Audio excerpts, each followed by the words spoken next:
Gagawa ako ng breakfast namin, guys, for me and for my boss. Ako ang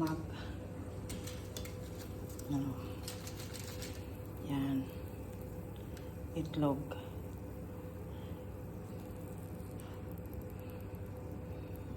at bacon.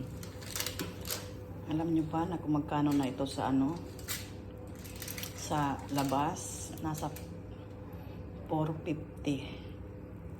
So, mga sa 300 mahigit na ito, or mga 200 plus. So, pag dalawa kayo, edi malaki-laki din yon. Mga 700 breakfast pa lang.